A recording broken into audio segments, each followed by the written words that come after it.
नमस्कार दोस्तों, स्वागत है आपका अपने चैनल पर। आज की बड़ी खबर के साथ एक बार फिर से आपके सामने मौजूद है, जहां पर देश दुनिया की ताजा ब्रेकिंग न्यूज अपडेट में आपको बताएंगे किसान आंदोलन को लेकर क्या जानकारी सामने आ रही है, जहां पर भारत बंद को लेकर किसान नेताओं ने क्या कुछ दी है बड़ी जानकारी। और इसी के साथ में आपको बताएंगे हरियाणा के साथ साथ पंजाब, उत्तर प्रदेश और देश के तमाम राज्यों के अंदर भारत बंद को लेकर किसान नेताओं ने क्या कुछ प्रतिक्रिया दी है। और इसी के साथ में चलेंगे एक और बड़ी खबर की तरफ, जहाँ पर आपको बताएंगे किसान आंदोलन को लेकर दिल्ली अब दूर नहीं है। भारत बंद के जरिए किसानों ने सरकार को चेताने में रहे हैं कामयाब अन्नदाता। और इसी के साथ में आपको बताएंगे कि भारत बंद के साथ साथ गुजरात में किसान नेता युद्धवीर सिंह के गिरफ्तारी को लेकर भी किसान संगठनों की तरफ से बड़ा बयान सामने आया है। और इसी के साथ में आपको बताएंगे दोस्तों, जहां पर असम और बंगाल के अंदर आज होने वाले हैं चुनाव, किस किस सीट पर हो रहे हैं चुनाव। और इसी के साथ में चलेंगे एक और बड़ी खबर की तरफ, जहां पर आपको बताएंगे किसानों को देखते ही बीजेपी के नेताओं ने भारतीय जनता पार्टी का झंडा फेंक दिया और ये रैली से बड़ी जानकारी आ रही है। इसी के साथ में आपको बता दें, एक एक करके चलेंगे सभी महत्वपूर्ण खबर की तरफ, सारी बड़ी अपडेट आप तक लगातार पहुंचाएंगे। लेकिन उससे पहले अगर आप भी मानते हैं कि किसानों के आंदोलन को सफलता मिलने वाली है और किसानों का अगर आप भी करते हैं पुरजोर समर्थन, तो इस वीडियो को लाइक करके लाल बटन दबाकर चैनल को सब्सक्राइब करके घंटी दबाकर कमेंट बॉक्स में जय जवान जय किसान, किसान एकता जिंदाबाद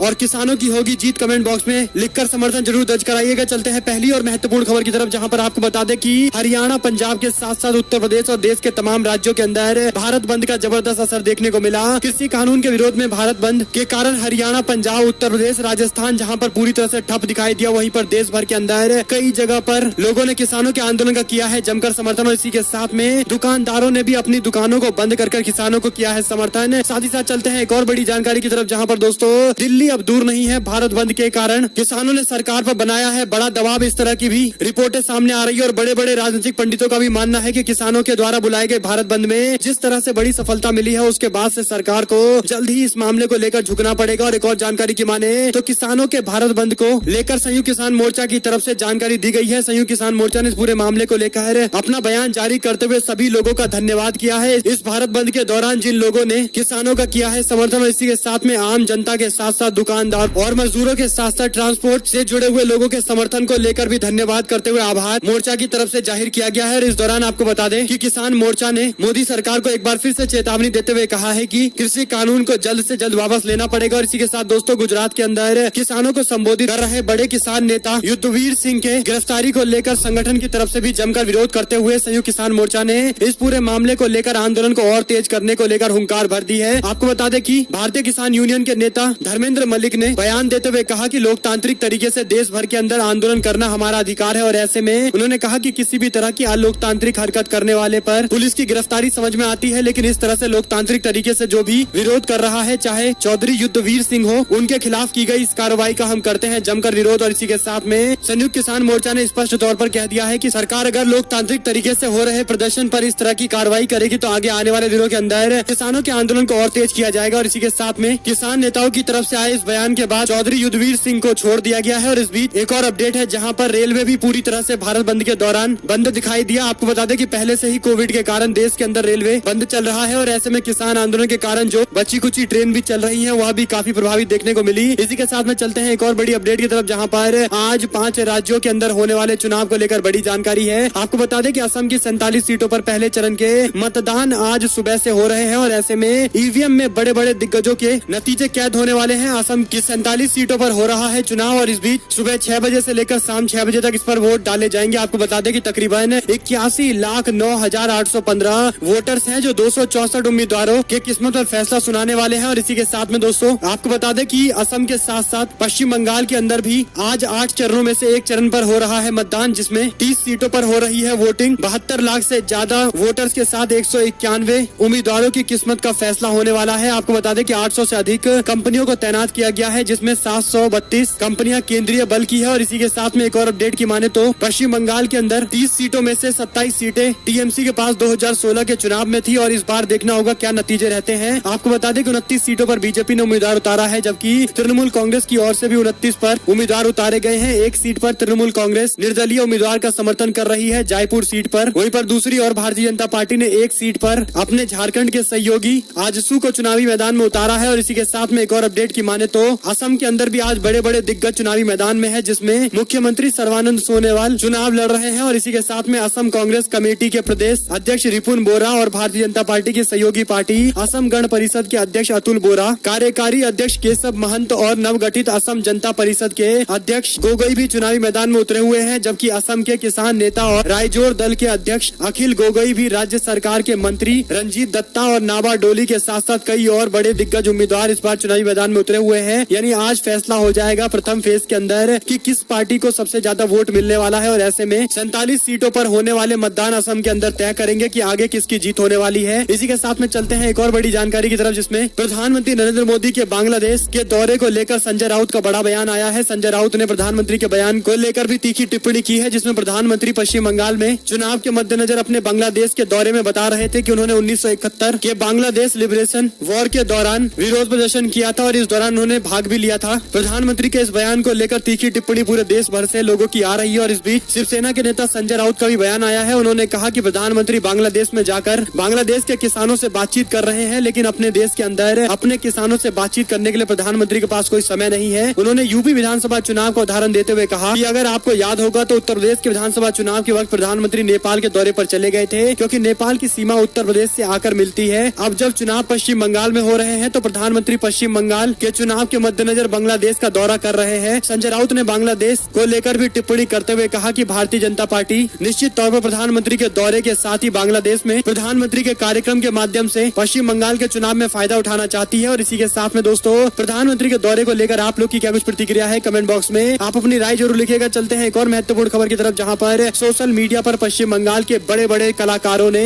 एक साथ मिलकर विभाजनकारी राजनीति के खिलाफ मोर्चा खोला है। सोशल मीडिया पर सिनेमा, थिएटर और संगीत क्षेत्र के जुड़े कुछ बंगाली कलाकारों और संगीतकारों ने इस हफ्ते रिलीज एक गीत के अंदर बिना नाम लिए जो लोग विभाजनकारी राजनीति कर रहे हैं उनके खिलाफ मोर्चा खोला गया है। इस गाने में बेरोजगारी, मॉब लिंचिंग, पेट्रोल डीजल के बढ़ते दाम के साथ साथ कई और मुद्दे उठाए गए हैं। रुक करते हैं एक और बड़ी जानकारी की तरफ, जहां पर हरियाणा के अंदर बाइक रैली कर रहे बीजेपी के कार्यकर्ताओं ने जब आगे किसानों को खड़ा देखा तो झंडा और अपना टी शर्ट निकालकर रास्ते पर फेंकने लगे, जिस पर बीजेपी का चुनाव चिन्ह छपा हुआ था। यानी राज्य के अंदर बीजेपी का विरोध लगातार जारी है और यहाँ तक कि भारतीय जनता पार्टी के नेता अपनी पार्टी के झंडे के साथ भी विरोध प्रदर्शन नहीं कर सकते हैं, क्योंकि किसानों का विरोध लगातार राज्य के अंदर जारी है। किसान आंदोलन और हरियाणा की सत्ताधारी भारतीय जनता पार्टी के लिए लगातार गले की फांस बनता जा रहा है। आपको बता दें कि ये मामला है हरियाणा के सांपला से जुड़ा हुआ, जहां पर बीजेपी के नेता चौधरी वीरेंद्र सिंह के समर्थकों के बाइक रैली होने वाली थी। रैली के लिए समर्थकों के बीच में जमकर भाजपा की टोपियां, टी शर्ट और झंडे बांटे गए, लेकिन बाइक रैली के शुरू होते ही खबर आ गई कि आगे किसान खड़े हैं, जिसके बाद बीजेपी के नेताओं और कार्यकर्ताओं ने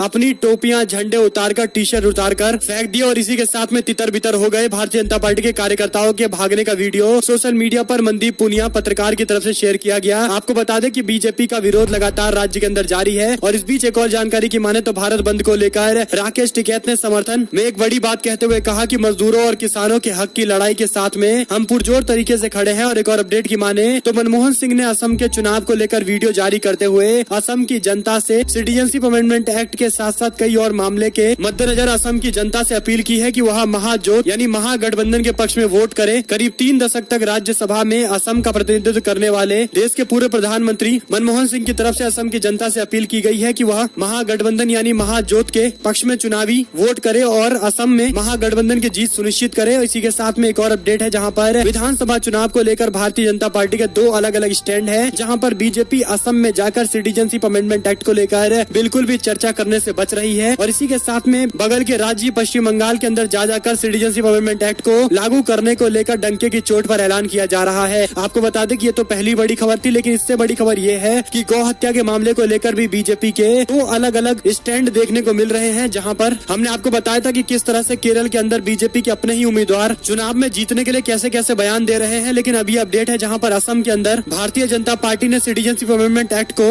मैनिफेस्टो से स्किप कर दिया है। वहीं पर दूसरी ओर गौ हत्या के मामले को लेकर भी असम के अंदर भी जाकर बीजेपी के नेता बीफ को राष्ट्रीय डिश बता रहे हैं। बताया जा रहा है कि भारतीय जनता पार्टी के नेता विनेंद्र कुमार मुसहरी ने असम के कई इलाकों में जाकर चुनाव प्रचार प्रसार के दौरान ये बातें कह रहे हैं। कुल मिलाकर भारतीय जनता पार्टी ने गौरीपुर निर्वाचन क्षेत्र से बीजेपी के उम्मीदवार विनेंद्र को बनाया है और ऐसे में उनकी तरफ से राज्य में जाकर बताया जा रहा है कि असम और भारत के अंदर बीफ की बिक्री प्रतिबंध नहीं लग सकता। और इसी के साथ में आपको बता दें कि बीजेपी के नेता असम में और बंगाल में 2 अलग अलग तरह के बयान दे रहे हैं। हालांकि बीजेपी की तरफ से इस पूरे मामले को लेकर कोई कार्रवाई नहीं की गई है, क्योंकि ये इकलौता ऐसा मामला नहीं है। ऐसा मामला केरल से भी सामने आया था। चलते हैं एक और बड़ी जानकारी की तरफ, जहां पर किसानों को लुभाने की कोशिश में कांग्रेस पार्टी की तरफ से एक बड़ा फैसला लिया गया है। आपको बता दें मध्य प्रदेश के अंदर किसानों को लुभाने के लिए कांग्रेस पार्टी ने अपने प्रदेश कार्यालय में किसान हेल्प डेस्क की शुरुआत कर दी है। आपको बता दें 2018 के विधानसभा चुनाव में किसानों के नाम पर 15 साल के बाद सत्ता का वनवास काटकर लौटी कांग्रेस पार्टी ने अपने कार्यालय में हेल्प डेस्क शुरू किया है, जहां पर प्रदेश भर के किसान अपनी समस्या और शिकायत दर्ज कराएंगे। हेल्प डेस्क एक तरह का राष्ट्रव्यापी कंट्रोल रूम होगा, जहां पर किसान के लिए हेल्पलाइन नंबर जारी किया जाएगा। इसी के साथ में फसल कम दाम पर बिकने समेत कई सारे मुद्दों को लेकर समाधान दिया जाएगा। और इसी के साथ में एक और अपडेट है, चलते हैं महत्वपूर्ण खबर की तरफ, जहां पर ममता बनर्जी ने भारतीय जनता पार्टी पर हमला बोलते हुए कहा कि उनकी पार्टी गुंडा, चोर और झूठ से भरी हुई है। पश्चिमी मिदनापुर के अंदर रैली को संबोधित करते हुए ममता बनर्जी ने भारतीय जनता पार्टी पर जमकर निशाना साधा है। दरअसल दोस्तों, ममता बनर्जी ने कहा कि मैं भी एक हिंदू हूँ, लेकिन मेरा विश्वास मुझे सहनशीलता और प्यार सिखाता है, घृणा नहीं। उन्होंने कहा कि क्या यही लोकतंत्र है? क्या उन्हें पता भी है कि लोकतंत्र क्या होता है? इसी के साथ में ममता बनर्जी ने कहा कि उन्होंने इतनी बुराई की है मेरी, एक दिन वे निश्चित रूप से इसकी भरपाई करेंगे। और इसी के साथ में उन्होंने कई सारे मामले उठाए हैं, जहां पर नोटबंदी से लेकर बढ़ती महंगाई और तमाम बड़े सवाल एक बार फिर से लोगों के बीच में उठाए हैं। और इसी के साथ में उन्होंने ऐलान करते हुए कहा कि कोई मुझे हिंदू धर्म नहीं सिखाएगा, क्योंकि मैं भी हिंदू हूँ और ब्राह्मण की बेटी हूँ। और कुल मिलाकर उन्होंने बीजेपी को पाठ सिखाया है। इसी के साथ में बंगाल को सोनार बांग्ला बनाने की बात करते हैं, लेकिन सोनार बांग्ला बोल भी नहीं पाते हैं, क्योंकि प्रधानमंत्री सोनार बांग्ला नहीं बल्कि सोनार बांग्ला कहते हैं, यानी जब बोल ही नहीं पाते तो कैसे बनाएंगे। और इसी के साथ में एक और अपडेट है, जहां पर उत्तराखंड के अंदर हेलीकॉप्टर विवाद को लेकर भारतीय जनता पार्टी के प्रदेश अध्यक्ष मदन कौशिक ने मांगी है माफी। और इसी के साथ में कहा है कि भारतीय जनता पार्टी करेगी खर्चे का वहन। एक और अपडेट की माने दोस्तों तो कर्नाटका के बेलगाम तिरुपति लोकसभा सीट पर उपचुनाव के लिए कांग्रेस पार्टी ने भी तैयारी शुरू कर दी है, घोषित कर दिया है अपना उम्मीदवार कांग्रेस पार्टी की तरफ से। आंध्र प्रदेश के चुनाव को लेकर ये अपडेट है, जहां पर उपचुनाव के लिए सतीश जारकिहोली को बनाया गया है उम्मीदवार। और इसी के साथ में एक और अपडेट है, जहां पर पूर्व केंद्रीय मंत्री और भारतीय जनता पार्टी के नेता सुरेश अंगड़ी के निधन होने के बाद बेलगाम की लोकसभा सीट खाली हो गई थी, जहां पर 17 अप्रैल को उपचुनाव होने वाला है। और एक और अपडेट की माने तो राज्यसभा के अंदर सांसद बनने के बाद रंजन गोगोई ने कहा था कि वह संसद के अंदर देश की न्यायपालिका में चल रही गड़बड़ियों को लेकर सवाल खड़े करेंगे। और इसी के साथ में सरकार से कई सारे बदलाव करने को लेकर दबाव बनाएंगे। लेकिन बड़ी जानकारी जो है, जिसमें पिछले साल राज्यसभा सांसद के तौर पर मनोनीत किए गए पूर्व chief justice of India Ranjan Gogoi अपने बयान के इतर ही कार्य करते हुए दिखाई दे रहे हैं, जहां पर संसद का कार्य कई दिनों तक चला लेकिन कुछ ही दिन मौजूद रहे। यानी आप समझ सकते हैं कि एक साल तक संसद के कार्य में शामिल होने के लिए केवल कुछ ही दिन गए हैं। यानी सवाल फिर यही खड़ा होता है कि रंजन गोगोई जो कह रहे थे उसके उल्टा होता नजर आ रहा है। आपको बता दें कि एक भी बार डिबेट में शामिल नहीं हुए, बल्कि उन्होंने एक भी क्वेश्चन नहीं पूछा। और इसी के साथ में आपको बता दें कि कोई भी बिल उनकी तरफ से नहीं लाया गया है और न ही कोई स्पेशल मेंशन उनकी तरफ से किया गया है। कुल मिलाकर राज्यसभा में उनकी मौजूदगी को लेकर कई सारे लोगों को उम्मीद थी कि वह राज्यसभा में जाएंगे और सरकार से सवाल पूछेंगे और न्यायपालिका के अंदर कई सारे जो बदलाव होने जरूरी है उनको लेकर सरकार से सवाल अवश्य पूछेंगे। लेकिन उनकी मौजूदगी के बावजूद उनके द्वारा एक भी सवाल नहीं खड़ा किया गया है। यानी आप समझ सकते हैं कि पहले ही रंजन गोगोई की नियुक्ति को लेकर कई सारे सवाल है और ऐसे में एक साल का उनका परफॉर्मेंस भी दिखाता है कि शायद वह मेंबर ही बनना चाहते हैं। एक और अपडेट की माने दोस्तों तो करोड़ों के सौदे में फंसे केरल के मुख्यमंत्री व्हाट्सएप चैट में बड़ा खुलासा हुआ है। अमेरिकन कंपनी से सौदे की पहली जानकारी उनको मिल गई थी। यानी केरल के मुख्यमंत्री पी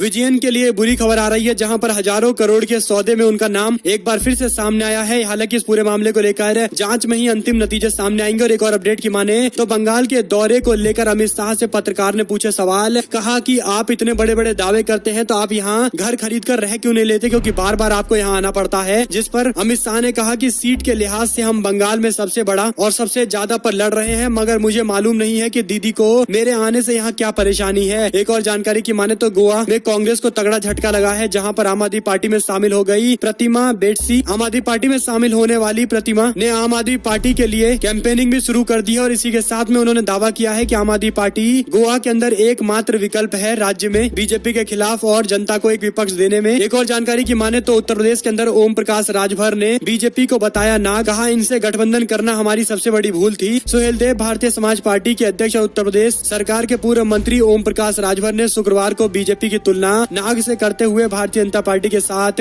गठबंधन करना उनकी सबसे बड़ी भूल थी, ये बयान दिया है। सुभाषपा ने उत्तर प्रदेश के अंदर 2017 के विधानसभा चुनाव से पहले बीजेपी के साथ गठबंधन करके चुनाव लड़ा था और 4 सीटों पर उसकी जीत हुई थी। ओम प्रकाश राजभर को मुख्यमंत्री योगी आदित्यनाथ के नेतृत्व वाली भारतीय जनता पार्टी सरकार में कैबिनेट मंत्री बनाया गया था, लेकिन मतभेद होने के कारण उन्होंने अपने दल को अलग करते हुए बीजेपी से गठबंधन तोड़ लिया। शुक्रवार को बलिया जिले के रसरा के अंदर पत्रकारों से बातचीत के दौरान राजभर ने कहा कि बीजेपी से गठबंधन करना उनकी सबसे बड़ी भूल थी, अब इसका पछतावा उनको हो रहा है। एक और जानकारी की माने तो आरजेडी के बिहार बंद में फंस गए नीतीश कुमार के मंत्री, पुलिस ने बड़ी मशक्कत से गाड़ी को निकाला। जाम में फंसे मंत्री मंत्री को निकालने के लिए पुलिस के जवान को दौड़ना पड़ा और इसी के साथ में एनएच पर खड़ी गाड़ियों को किनारे करते हुए मशक्कत के बाद मंत्री के गाड़ी को आगे जाने की इजाजत मिली। और इसी के साथ में एक और अपडेट है, जहां पर ममता बनर्जी ने प्रधानमंत्री को लेकर एक बयान देते हुए कहा कि पीएम का स्क्रू ढीला है, जितनी उनकी दाढ़ी बढ़ती जा रही है उतना ही देश का ग्रोथ कम होता जा रहा है। एक और अपडेट की माने दोस्तों तो भाजपा की तरफ से चुनाव लड़ेंगे निरंजनी, अखाड़े के महामंडलेश्वर। हरिद्वार जिले के ज्वालापुर विधानसभा सीट से बीजेपी के विधायक सुरेश राठौर श्री निरंजनी अखाड़े के महामंडलेश्वर बनेंगे। इसी के साथ में एक और अपडेट है, जहां पर मराठा आरक्षण का मामला है, सुप्रीम कोर्ट में सुनवाई पूरी हो गई है, फैसला सुरक्षित रखा गया है। यानी विस्तार से न्यायमूर्ति अशोक भूषण के नेतृत्व वाली 5 न्यायाधीशों की एक संविधान पीठ ने मामले में दलील सुनी है। और अब इस पूरे मामले को लेकर इंदिरा साहनी का फैसला जो 1992 में आया था उस पर चर्चा भी की जाएगी, उससे जुड़ा हुआ कोई फैसला भी आएगा। इसी के साथ में महाराष्ट्र में 28 तारीख से नाइट कर्फ्यू का ऐलान किया गया है। उद्धव ठाकरे बोले, कहा सख्ती से लागू करना पड़ेगा कोरोना का नियम। और एक और जानकारी की माने दोस्तों तो प्रधानमंत्री नरेंद्र मोदी के बयान के साथ ही बांग्लादेश के अंदर प्रधानमंत्री के विरोध की जानकारी आ रही है, जहां पर प्रधानमंत्री के दौरे के पहले